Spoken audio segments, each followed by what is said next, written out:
Salve, salve para todo mundo. Já não sei se, como sempre, não sei se eu digo bom dia, boa tarde ou boa noite, porque a gente não sabe a que horas você vai nos assistir. Mas o Observatório da Mulher está aqui de volta com uma convidada super, hiper especial, que é a Sandra Mariano, né? Que é secretária adjunta da Secretaria de Combate ao Racismo pelo PT. Sandra, você quer dizer oi para nós? Os nossos. Oi, olá Raquel, olá Mauro, mais uma vez, né, estando com vocês, muito obrigado pelo convite, né? E vamos aí, né, nesse dia, né, que é importante para nós, aliás, nesse mês, que nós chamamos o mês Julho das Pretas, né? Para quem está nos ouvindo, um bom dia também. Mês Julho das Pretas. Como é que começou isso e por que esse nome, Sandra? Há cerca de 2 anos, aliás, depois de 2015, quando nós fizemos a Marcha das Mulheres Negras, né? Que nós levamos mais de 50 mil mulheres negras a Brasília e entregamos uma pauta de reivindicação à nossa atual, naquela época, né, presidenta Dilma. E aí, durante os outros anos, nós tiramos, né, de fazer atividades. E aí um grupo, né, do Rio de Janeiro, de outros estados, chegaram falando assim, nós estamos no Julho das Pretas. Isso aí rolou e ficou uma marca, né, para nós muito importante. Uhum. Bom, além do Julho das Pretas, teve o dia 25 de julho, foi instituído pela ONU como o Dia Internacional da Mulher Negra Latino-Americana e Caribenha, também, né? E Sim. foi comemorado de alguma forma esse ano aqui ou a pandemia acabou? Raquel, você sabe muito bem que, né, nós, por exemplo, estamos no isolamento social desde março, né? Sim, sim. Eu falo até que assim, gente, eu nunca fiquei tanto tempo em casa, né, nesse isolamento. E aí, logicamente, que nós não podemos sair às ruas, né, e nos agruparmos, porque o coronavírus está aí, né, contaminando, né, muitas pessoas, levando a óbito muitos amigos e amigas nossas, né? Então, por exemplo, como eu sou uma mulher idosa, né, eu procuro realmente me resguardar, né, dessa pandemia, né, pelo Covid-19, que não é uma gripezinha, né? É um vírus muito importante, né, para a saúde da população, principalmente da população negra, né? Aliás, a gente entrevistou faz alguns dias atrás a Márcia Cavalari, do Ibope Inteligência, e o Ibope, junto com o órgão de saúde, estava fazendo uma pesquisa, dessa vez com entrevistadores na rua e com mais alguém para colher uma gota de sangue e fazer um teste. E eles acabaram descobrindo que, obviamente, a população negra está muito mais atingida do que as outras, o segmento mais pobre e menos instruído também tem sido mais atingido, né? Então, realmente, a que você atribui isso? Vamos falar um pouquinho disso? Bom, primeiro, né, que a Organização Mundial de Saúde, logo no início, ela falou que as pessoas que tinham mais probabilidade de pegar o coronavírus seriam os idosos, né? E em momento algum, né, naquele início, né, da pandemia, eles não tinham esses dados, né? E com o decorrer do tempo, foi, principalmente aqui no Brasil e nos Estados Unidos também, foi colocado que a população mais vulnerável era a população negra. E aí nós temos diversos fatores, né, Raquel? Simplesmente, até como eu falo, se você pegar aqui o bairro da Brasilândia, que foi um dos bairros mais atingidos, é aquilo que nós chamamos é uma periferia onde a maior população é a população negra e pobre, né? E o isolamento dessa população ele é quase nulo, porque as pessoas moram numa casa com 5, 8, 10 pessoas. Então, como fazer o isolamento dessa população? E, logicamente, né, os governos não tiveram esse olhar, né? Por isso que nós temos esse óbito. É só lembrar, né, lá como foi tanto aqui o cemitério abrindo valas, né, para enterrar, né, as pessoas que morreram pelo coronavírus. Então, isso é um fator bem significativo e também demonstrou, né, trouxe à tona as desigualdades sociais e racial, né? No Brasil, né, e em outros países. E é aquele negócio, né? Quando você não tem um governo que tem políticas ou olha, né, a situação da população negra e pobre periférica, aí aconteceu o que aconteceu e ainda continua acontecendo, principalmente aqui na capital. Você está associando a questão da raça, etnia, enfim, com a questão econômica, né? Com a classe social, de alguma forma. E também a gente esteve conversando algumas vezes com o pessoal do ONDAS, ou da Federação Nacional dos Urbanitários, e parece que a Sabesp, aqui em São Paulo, a partir de uma determinada hora, ela diminui o volume de água, de modo que quem tiver uma caixa d'água grande tem uma reserva. Quem não tem, acaba não tendo reserva. E a principal segurança em termos no momento dessa pandemia é justamente lavar as mãos. E isso começa a diminuir o fluxo de água a partir das 6, 7 horas, que é justamente quando quem tem que sair para trabalhar, para ganhar o pão de cada dia, está voltando para casa, né? Eu acho que é mais um fator que pode eventualmente... Será que não? Raquel, nós temos que pensar que nós tivemos 3 crises, né, que nós associamos. A crise econômica, porque nós já estávamos com um desemprego muito grande, com isso aumentou. A crise sanitária, que é justamente isso, né? Se os especialistas, os cientistas, falaram que uma forma de você não contrair o coronavírus, primeiro a questão da lavagem das mãos, né? E a lavagem das mãos não era só botar a mão ali na água, você tem que ter o sabão, né? E aí a crise social, que é isso que nós estamos falando, a quem o coronavírus atingiu mais. E aí é aquele negócio, quando o governo ele sabe que você tem alguns bairros que já tinha a falta d'água, né, ou a liberação para encher as caixas no certo horário.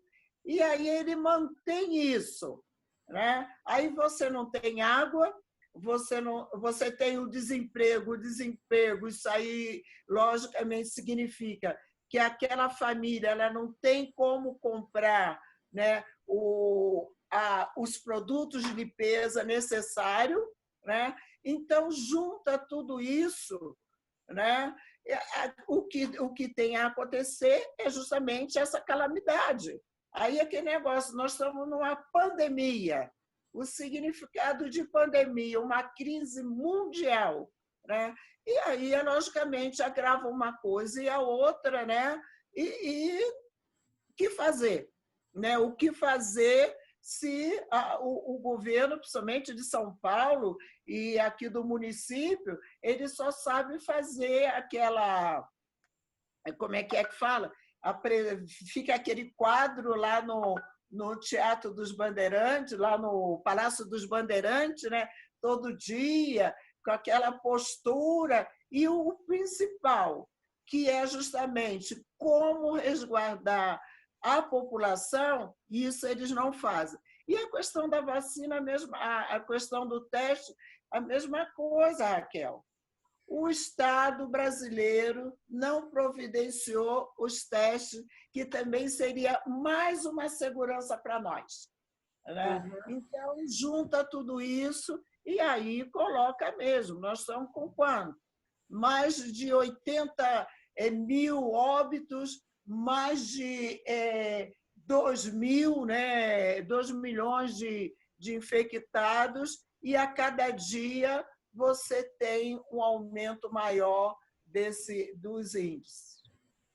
Sandra, você cometeu um lapso na hora de falar e você trocou o Palácio dos Bandeirantes para o Teatro dos Bandeirantes, né? Eu achei muito interessante, porque, na verdade, nós temos uma postura absolutamente diferente do nosso governador e do nosso prefeito também, ou nós temos alguma coisa mais para pouca, insuficiente, para inglês ver? O que você acha? Bom, nós temos uma variação, Raquel, de que quando o governador de São Paulo, e aí você sabe muito bem, saiu em todos os jornais, ele estava indo por um caminho diferente daquele que está lá no Planalto do governo. E teve uma briga... Você também não fala o nome dele, né? É uma pessoa que ocupou o espaço lá, que está lá fazendo... Aliás, não sei o que ele está fazendo, realmente. E aí nós sentimos esse embate que eles tiveram desde o início, que você tem a lembrar que nós estamos no período eleitoral. E 2020, né, como está se falando, ele é a porta de entrada para 2022, quando nós temos, logicamente, o nosso governador, como o vereador Reis fala, Agripino Dória, ele é candidatíssimo ao Palácio do Governo. Então, eu entendo, sim, que o Dória ele tomou algumas medidas necessárias, né? Mas ficou aquela briguinha entre eles e, no meio disso, uma população precisando de medidas, né, urgentes para combater o coronavírus.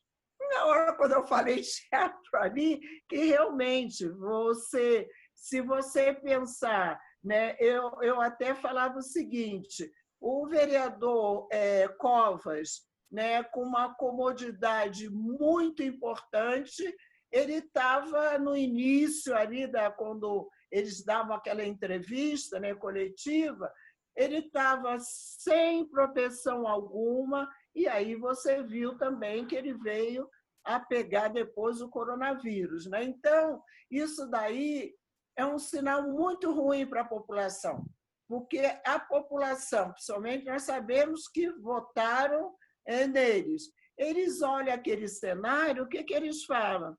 Ah, não tem problema não, se o governador, se o vereador e até aquele que está lá em Brasília não sinaliza nada para nós, andam sem máscara e tudo, por que nós vamos andar?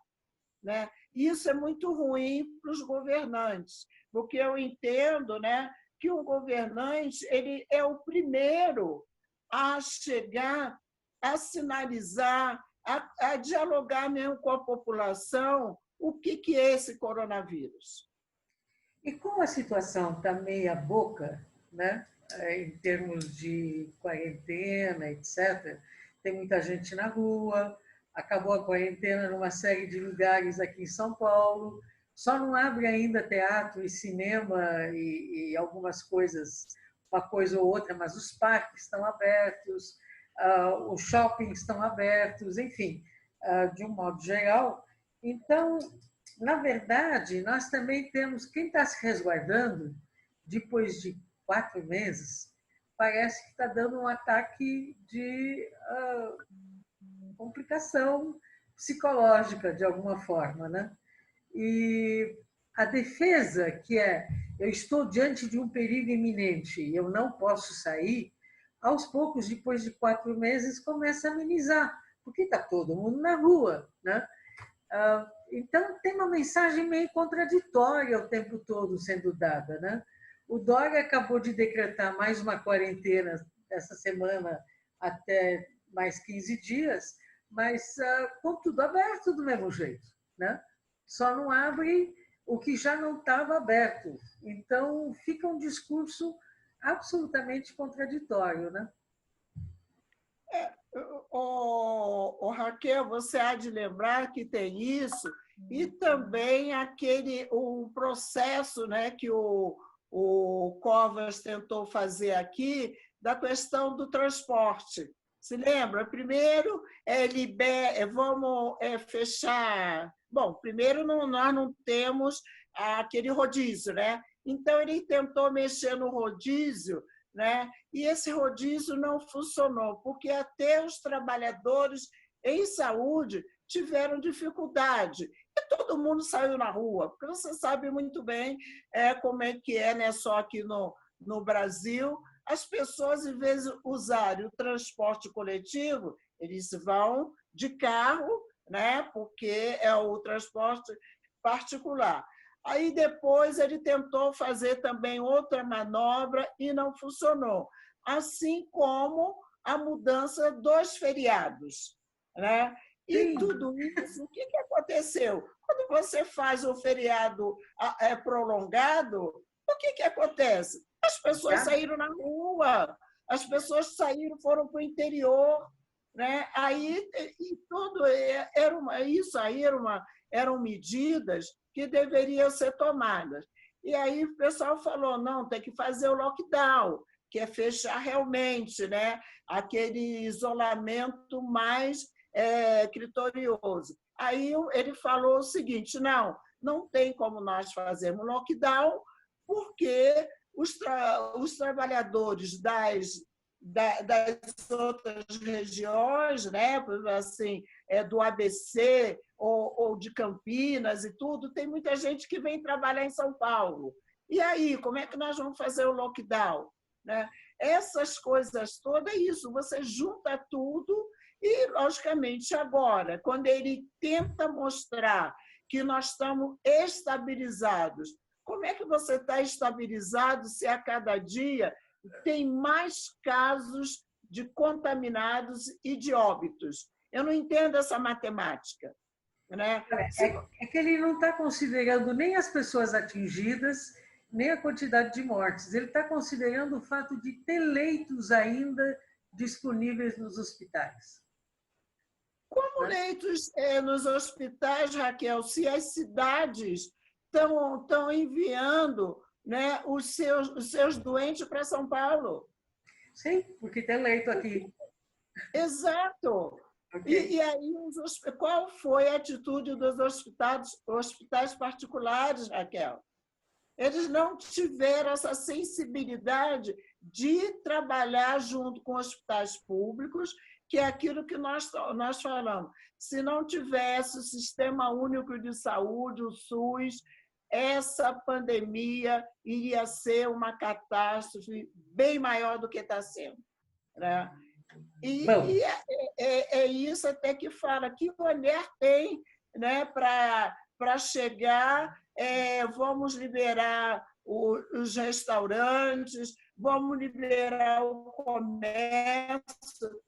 Você não viu como é que foi lá no Brás e aqui na Zé Paulino? Cabeleireiros, né? Pois é, como você faz isso? Né? E as pessoas, logicamente, né? Se as pessoas não têm uma informação... O meu filho, no outro dia, falou assim, eu conversando com ele falou, mãe, mas as pessoas não estão educadas a entender o que é uma pandemia.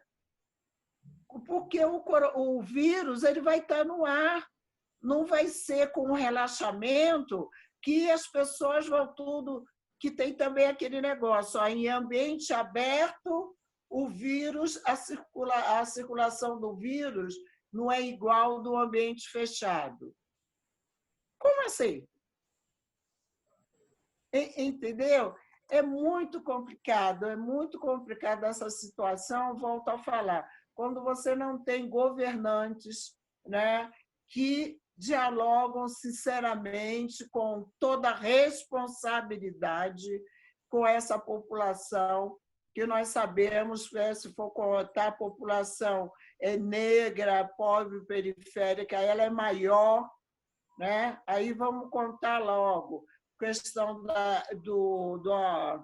das escolas, né? A questão do desemprego e tantas coisas mais, né? Que é o que caracteriza esses índices, né? Que nos mostram aí todos os dias. Além da perda dos direitos dos trabalhadores, né? Os entregadores já fizeram 2 manifestações fantásticas, lindas, né? Exigindo, enfim, uma remuneração mais adequada, porque não faz sentido você carregar comida com fome para entregar para o cidadão que encomendou. Assim como os metroviários hoje estão em greve também, estão querendo cortar 10% do salário deles. Gente, que coisa maluca, né? Tem uma coisa também que nós já discutimos desde lá, quando a Dilma foi deposta, que se lembra que eles falaram que ia corrigir tudo, que ia diminuir o desemprego, e esses aplicadores, né, do Uber deram a ele, falaram que eles eram microempresários. Uhul. Né? Que era uma coisa, e nós falamos assim, o que é isso? E é isso os Uber dos táxis, né, o taxista, e depois esses entregadores. Por quê? Porque eles tinham autonomia. Autonomia de quê? Se eles não têm direito nenhum. Aí depois terminou as motos e passaram para as bicicletas, sem segurança alguma, sem direito algum a seguro-desemprego, ao seguro mesmo deles chegarem, se eles sofressem um acidente, eles tinham que resolver por conta deles. Então, chegou um momento, agora na pandemia, que realmente eles viram onde é que eles almoçam. Eles não têm lugar para almoçar, eles não têm lugar para ir no banheiro, é no caminho, eles param no bar, vão lá no banheiro e tudo. Imagina, até água. Eles falavam que eles falaram agora nessa greve, né? Até água. Quer dizer, eles não tinham subsistência nenhuma, seguro nenhum para eles trabalharem. E estava correto mesmo eles terem feito isso. Agora, eu estava lendo, Raquel, que os metroviários eles não entraram em greve porque fizeram um acordo. Eu não consegui ler, né? Porque eu estava aqui mandando as coisas, e aí mas tem isso também, né? Os direitos, aliás, isso daí é uma coisa do governo federal, né? E o governante lá não falou que podia demitir, quando nós falamos que a pandemia teria que ser garantido o emprego, garantido o salário. Como é que estão as trabalhadoras domésticas, Raquel? Pois é. Vamos entrar nesse assunto agora, já já. Porque deixa eu lembrar, e eu queria que o Mauro colocasse a foto depois, quando fosse editar.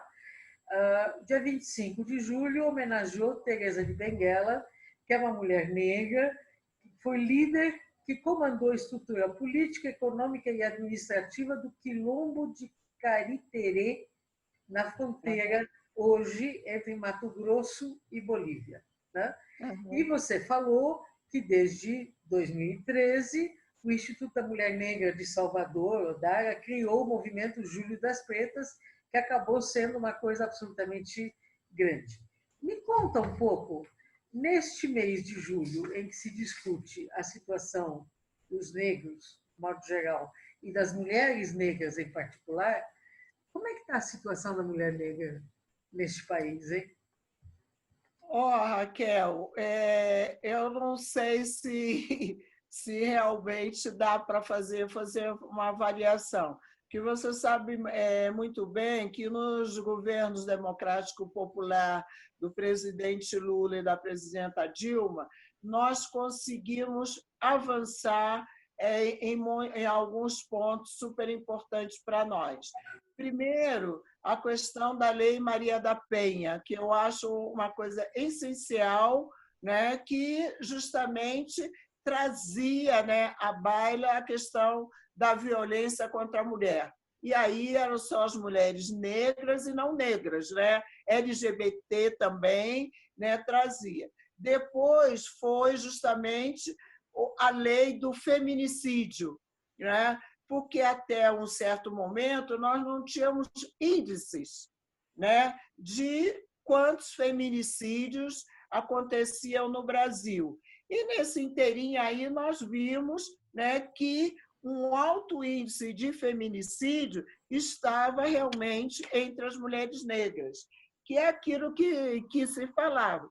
Nós temos que entender, né, que a questão do machismo ele envolve todo e qualquer homem, né? E essas mulheres elas estavam expostas, né, à agressão e muitas vezes, né, as mulheres negras elas não denunciavam, elas não iam na delegacia prestar a denúncia e tudo.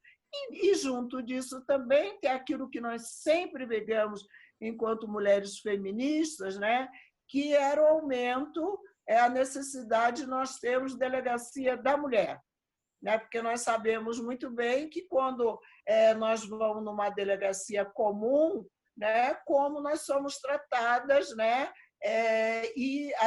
geralmente somos atendidos por delegados homens, né, e eles não dão o olhar bem importante que cabe. Então, hoje nós temos esses dados que é muito importante mesmo, desse aumento do feminicídio. Eu estava vendo aqui, porque no outro dia eu fiz uma live, então, de 13 de abril, né, que é uma publicação do Ministério Público, ele coloca que aumentou 66%, né, de vítimas do feminicídio, sendo a maioria mulheres negras, né? E aí é só lembrar também, quando aqui em São Paulo, nós temos o Disque 80, né? Que desde lá atrás nós falávamos que esse era justamente o local que as pessoas ligassem, ou então que a sua própria vizinha, se escutasse algum barulho, ela teria que ligar, né? Que é aquele negócio, nós temos que meter a colher sim, né? Isso daí foi. Ligue para o 180, né, Sandra? E o 180. E aqui no estado de São Paulo, eles inventaram outro disque, né? Aí nós falamos assim, gente, o que é isso? Nós já temos um que funciona perfeitamente, né? E tudo.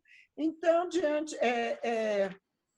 diante desse quadro todo, né, nós, mulheres negras, começamos a ter um olhar diferenciado, né? Porque não há... Até no outro dia, uma menina chegou e falou, se o agressor é o seu marido e companheiro, ele não é marido e nem companheiro, né? Porque se você... Eu achei isso uma coisa, porque aí você sempre fala, a violência doméstica é causada justamente pelo seu companheiro ou seu marido. E a menina falou isso. E eu falei assim, olha, realmente, né, não sei se nós estamos erradas em falar que é o marido, companheiro, o primeiro agressor, né? E também como o sofrimento dessa mulher não é o sofrimento só dela, é o sofrimento dos seus filhos também, né? Que estão vendo aquela situação que a mãe está sofrendo e aí muitas vezes ela fica calada. E aí o nosso papel, né, enquanto mulheres e feministas e mulheres negras, é conscientizar essa mulher. E na pandemia é isso que está acontecendo, né? Esse aumento absurdo, né, desses casos. Sandra, eu queria... Bom, você falou da Lei Maria da Penha, eu acho super importante, foi fundamental, né? Mas muito tempo antes da Lei Maria da Penha, surgiu em 79 o SOS Mulher, você lembra? Então, e a gente Exato. durou, acho que uns 3 anos, 4 anos, mais ou menos, e você tem razão. Quando chegava uma mulher vítima de violência, a gente perguntava: você registrou um boletim de ocorrência? Não. Aí a gente mandava na delegacia que ficava lá na esquina, né? E o delegado dizia: minha senhora, vai denunciar o seu marido, um homem trabalhador, tão bom. Compra uma camisola nova, capricha no tempero do feijão, que você vai ver que tudo melhora. Gente, absolutamente, absolutamente maluco, né? Absolutamente doido. Mas o fato é que bom, de lá para cá a gente orientava e todo mundo começou a orientar, e a Maria da Penha sofreu violência também, daí a lei levar o nome dela, né? Foi muito terrível. Mas, de qualquer modo, tem um dado que eu acho que faz falta, que seria importante ter, né? Porque eles têm todos os dados de quem denunciou, que tipo de violência, etc, etc. Só não tem dado da cor do agressor também. Eu acho que seria importante, né? Seria fundamental a gente ter também essa informação para ver a que se deve. Se é uma questão de racismo, como normalmente se diz, né? Frequentemente se diz, ou se é uma questão de uma cultura mais agressiva que está sendo mais absorvida por um segmento ou por outro, ou diferente, não sei. De alguma forma, a gente precisava ter um diagnóstico mais preciso para saber melhor o que é que teria que ser feito, né? Com relação a essa violência. Raquel, você sabe, eu sou uma trabalhadora da saúde, né? Hoje aposentada. E desde eu, até não sei falar desde quando, nós vínhamos discutindo, né, que nos formulários, isso na questão da saúde, quando nós começamos lá, que nos formulários, né, do hospital, seja da anamnese, seja da entrada no pronto-socorro, que tivesse o quesito cor e raça. Porque estava lá, colocava só a cor, eu acho que era assim. E quem atendia aquele paciente não escrevia, que falava que aquilo não tinha importância. E nós discutíamos justamente isso. Para você tratar qualquer paciente, que você sabe muito bem que há diferenças, sim, né, de questão de saúde, de como você chega. Porque, assim, se você chega uma pessoa, né, com crise, né, diabetes, né, essa pessoa, quando você identifica que ela é negra ou preta ou pardo, né, que é a nomenclatura do IBGE que nós acompanhamos, isso tem um significado muito grande, né, porque são doenças hereditárias, né? Como a hipertensão também. É lógico que a hipertensão ela também dá nos não negros, mas tem sim uma comodidade da hipertensão. Olha como é que está colocado hoje na pandemia, né? Então, foi uma luta muito grande para nós falarmos, né, Ministério da Saúde, secretarias, de coletar esse dado, que esse dado era importante, né, para que, quando o médico ele olhasse aquele paciente, ele lembrasse dessa comodidade. Aí você quer saber, Raquel, agora na pandemia não tinha lá no prontuário o quesito raça-cor. Foi a BPNs, que é a Associação Brasileira de Pesquisadores Negros, né, que tem a ministra Nilma Gomes, que está lá, ela que nos falou isso. Eles se movimentaram porque eles viram que não tinha. Nossa. Olha o absurdo, quando nós estamos falando, né, que a pandemia alcançou mais os negros periféricos, esse dado não tinha, sabe? O absurdo que aí você fala. E é realmente isso que você coloca, que nós chamamos racismo institucional. É a ausência, eu não sei porque, em pleno século XXI, né, o governo ele esquece isso, ou parece que não existe. Né? Não existe racismo no Brasil, não existe racismo no Sistema Único de Saúde, que isso já foi colocado, né? E aí as pessoas evoluem, né, ou não evoluem, né, para um olhar diferenciado. Isso sinceramente, quando eu fico escutando essas coisas, mesmo quando a Nilma, numa plenária nossa, ela chegou e falou, nós vemos o quanto nós ainda precisamos, né, trabalhar para as pessoas entenderem, né, que quando esse quesito raça-cor é importante. Aí vou só te dar um dado. A minha filha, quando ela teve um problema renal, e nós estávamos no Hospital São Paulo, né? Ela ficou internada e tal. Aí, na hora que eu fui fazer a lista, o acesso para ela internar, aí o rapaz chegou, começou a falar: Adriana tal, que não sei o que, cor branca. Aí eu cheguei, olhei para ele e falei assim: quem é que colocou isso aí? Ah, foi a médica. Eu falei assim: não, você pode mudar. Ele, mas eu não pode mudar. Eu falei assim: você vai mudar sim. Você vai mudar porque ela não é branca. É lógico que minha filha tem a pele branca, né? Mas ela não é, a raça dela não é branca. Aí ele ficou discutindo e era um menino negro.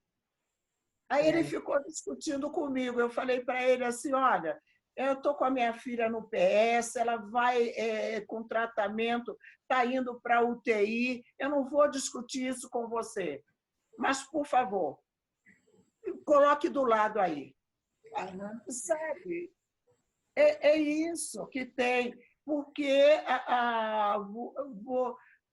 eu não sei, o profissional da saúde, por mais que nós tenhamos dialogado, eu me lembro quando eu estava na prefeitura de São Paulo, na área temática saúde da população negra, nós fazíamos palestras sobre isso.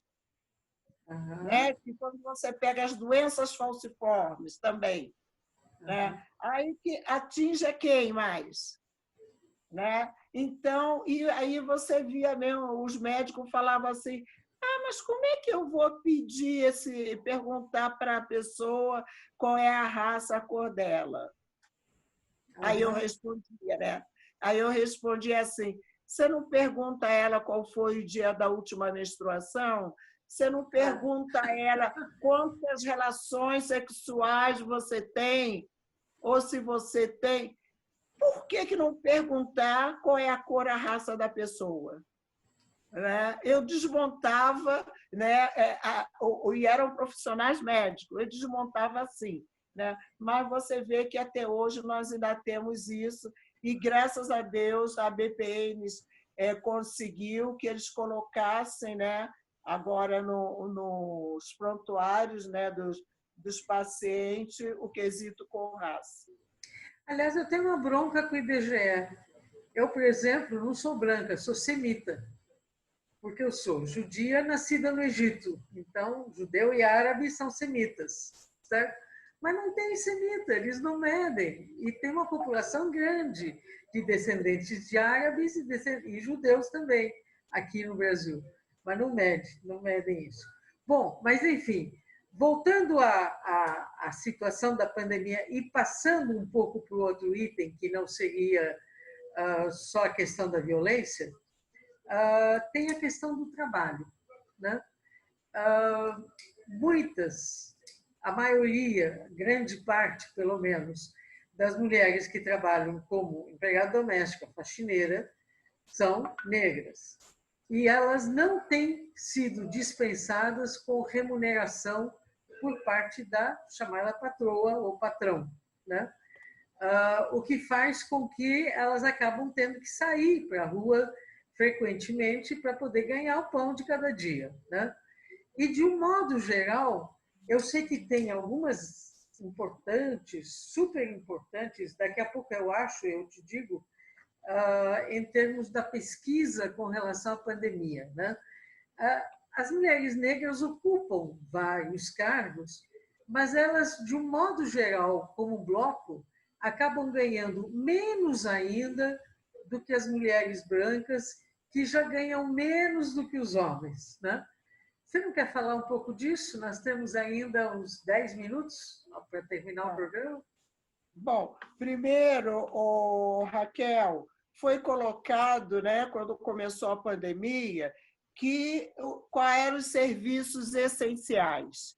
E, logicamente, nós entendemos que o serviço da trabalhadora doméstica ele não é essencial, né? É lógico que nós podemos entender, né, naquelas casas onde você tem uma pessoa que é adoentada, que já estava adoentada, a necessidade, sim, de você ter uma ajuda, né? Então, isso é possível.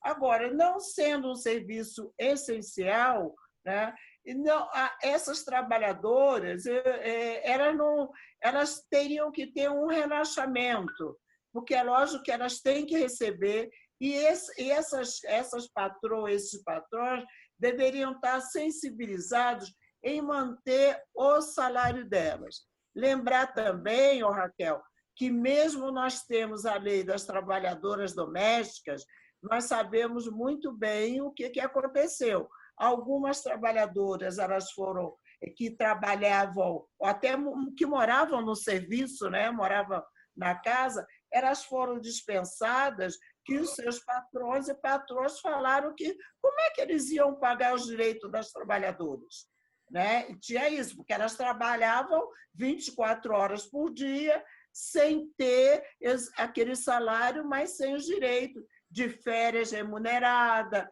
de aposentadoria e tal.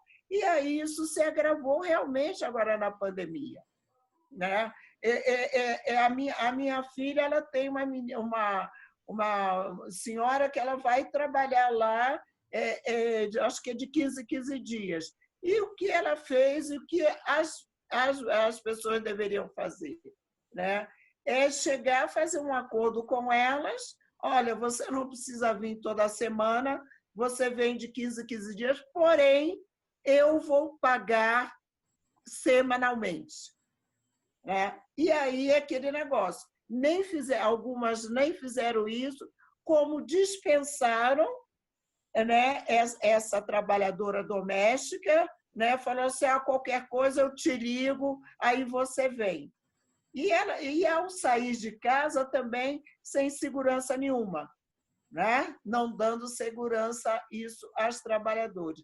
Então, e aquele negócio, no outro dia eu falei, Raquel, nós não vamos quebrar a mão se hoje eu limpar a casa, se hoje eu lavar a louça, né? Já que o companheiro, o marido está em casa, faz o rodízio com os filhos. Olha, a casa também, quando nós falamos até do companheiro ou companheira, também participar da vida doméstica, hoje seria um exemplo essencial, né? Então, aí você sabe, teve aquele caso, o primeiro óbito do Brasil foi justamente de uma trabalhadora doméstica, uma negra, né? Que os patrões viajaram da Itália, né?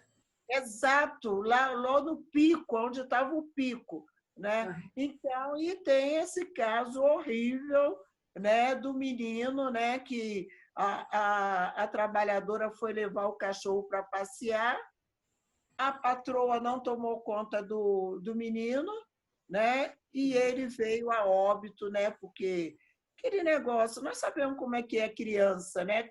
Por mais que queira, mas ela não teve, né, a sensibilidade de como conversar com essa criança, né? E são esses casos, né, que muito nos entristece, né? Se você for pensar do mercado de trabalho, né, que é aquilo que eu falei com o aumento do desemprego, né, e agora com relaxamento, eles voltando a trabalhar com ônibus superlotados, né, com muitas coisas que isso chama a atenção mais, né, de o vírus está infectando cada vez mais essa população. Então, Sandra, nosso programa é muito curto e a gente sempre fica, não é, Mauro, com gosto de quero mais e nós vamos ter que repetir. Mas eu queria só salientar algumas coisas aqui. Por exemplo, a diferença salarial racial no Brasil, ela supera a diferença salarial de gênero. As mulheres tendem a ganhar menos do que os homens, mas as mulheres brancas ganham 74% a mais do que os homens negros. Eu quero meu 74%, mas não tem. E tem mais. Os brasileiros negros vivem, em média, 73 anos. Isso significa 3 anos a menos do que os brasileiros brancos, segundo a Pesquisa Nacional de Domicílios de 2017. Né? Então, nós temos uma série de sinalizadores de que realmente essa discriminação e a luta contra essa discriminação deve ser uma pauta absolutamente fundamental. Você tem encontrado boa receptividade? Aí você fecha o programa contando isso? Então, Raquel, esse dado ele demonstra que é aquilo que mesmo que as mulheres, né, elas tenham ascendido profissionalmente, né, que tem um índice mesmo que as mulheres, e principalmente as jovens negras, né, através do ProUni, né, que é o programa justamente, né, que propiciou, né, a entrada de negros e negras na universidade, mesmo assim, nós continuamos na base da pirâmide. Né? E a mulher negra até mais, ela está também abaixo dos homens negros. Né? Então, esse racismo, essa desigualdade social, até hoje ela persiste. Né? Eu me lembro que em 2003, quando nós fizemos a Conferência Mundial de Combate ao Racismo, nós tínhamos um índice que essa linha ela se mantinha paralela desde 1950. Ela tinha uma aproximação, né? Mas ela se mantinha paralela. E nós falávamos assim, mas quando ela vai se juntar? E aí eu me lembro, né, que os especialistas falavam assim, daqui a 50 anos. Aí eu contei, daqui a 50 anos, nem meus filhos estarão vivos, serão nem os meus, e isso aí até pensar, nem os meus netos, talvez os meus bisnetos, ele alcance esse índice, essa linha se junte. Né? Mas para que essa linha se junte, Raquel, é necessário aquilo, a implementação de políticas públicas. Se nós não tivermos políticas públicas, né, tanto na educação, na saúde, aí você pega a cultura, que é importante também, né, quando você fala educação, saúde, tudo. Então, se nós não tivermos realmente e não conseguirmos avançar, né, nesses índices, nós vamos continuar, enquanto mulheres negras, na base da pirâmide.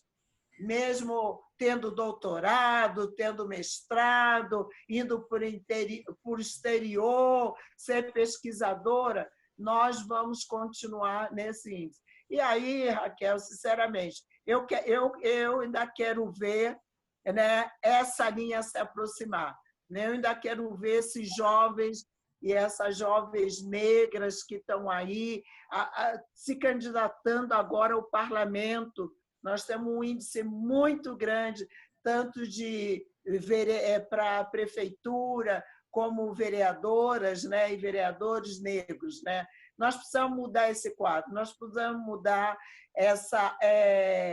o país. Né? E, para isso, aí eu peço, agradeço muito a você, a quem está aí nos ouvindo. Eu espero poder ter contribuído nessa discussão tão importante, né, no Júlio das Pretas, né, que nós trazemos e tentamos mostrar às mulheres negras, homens negros, né, que nós podemos, né, que as nossas vidas importam, sim, né, e vamos nos cuidar, vamos ficar em casa, porque essa pandemia não é uma gripezinha.